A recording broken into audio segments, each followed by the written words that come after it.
ఈరోజు forum for RTI ఆధ్వర్యంలో మరి క్యాలెండర్ని ఆవిష్కరించుకోవడం జరిగింది. చట్టాలతో కూడిన క్యాలెండర్ ఇది, మామూలుగా డేట్స్ కోసం కాకుండానే ప్రతి గవర్నమెంట్ ఆఫీసుల్లో మరి ప్రజలకు తెలిసే విధంగా ప్రభుత్వ అధికారులకు కూడా ఈ చట్టం గురించి తెలిసి ఈ చట్టానికి మరి అనుగుణంగా చట్టాన్ని మంచిగా ఉండే విధంగా తీర్చిదిద్దాలనే ఉద్దేశంతో దీన్ని ఏర్పాటు చేయడం జరిగింది.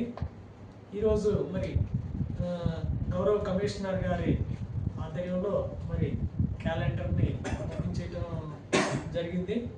అదేవిధంగా సంఘంలో ప్రజలంతా మరి ఈ యొక్క ఆర్టీఐ పట్ల మరి తెలుసుకొని వారి సమస్యలు పరిష్కరించుకునేలాగా ముందుకు రావాలని చెప్పేసి కోరుతా ఉన్నాం.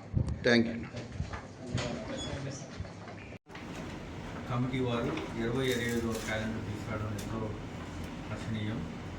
మరియు ఈ సంవత్సరం మీకు అందరికీ తెలిసిన విధంగా ఈ సమాచార హక్కు చట్టం వచ్చి 2 దశాబ్దాలు పూర్తిగా వస్తుంది. దశాబ్ది ఉత్సవాలు, ఇంగ్లీష్లో విసినియల్ సెలబ్రేషన్స్ అంటారు.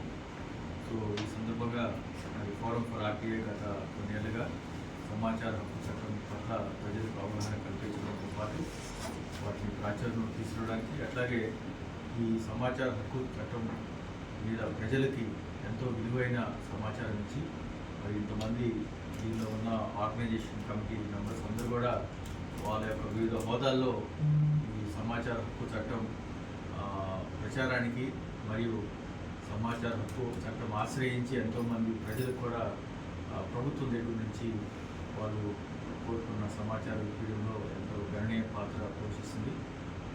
మరి ఈ సంవత్సరం కూడా మరింత ప్రచార కార్యక్రమాలు, ముఖ్యంగా ఈ దశాబ్ది ఉత్సవాలు పురస్కరించుకొని మరి ఈ సమాచార హక్కు చట్టం పట్ల ప్రభుత్వానికి ప్రజలకి మధ్య వారధిగా పనిచేస్తారని ఆశిస్తూ సెలవు.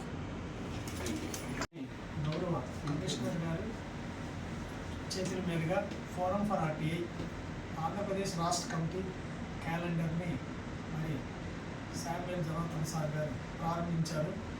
మరి సార్ యొక్క ప్రారంభం చేసిన సందర్భంగా సార్కి శుభాకాంక్షలు తెలియజేస్తున్నాం. ఫోరం ఫర్ ఆర్టీఐగా హ్యూమన్ రైట్స్ లోకాయుక్త ఆర్టీఐ మీద అవగాహన కల్పిస్తూ పోరాటం చేస్తూ ఉన్నాం. శాంతియుత పోరాటం, ప్రభుత్వానికి అనుగుణంగా ప్రజా సమస్యల మీద కూడా మరి శాంతి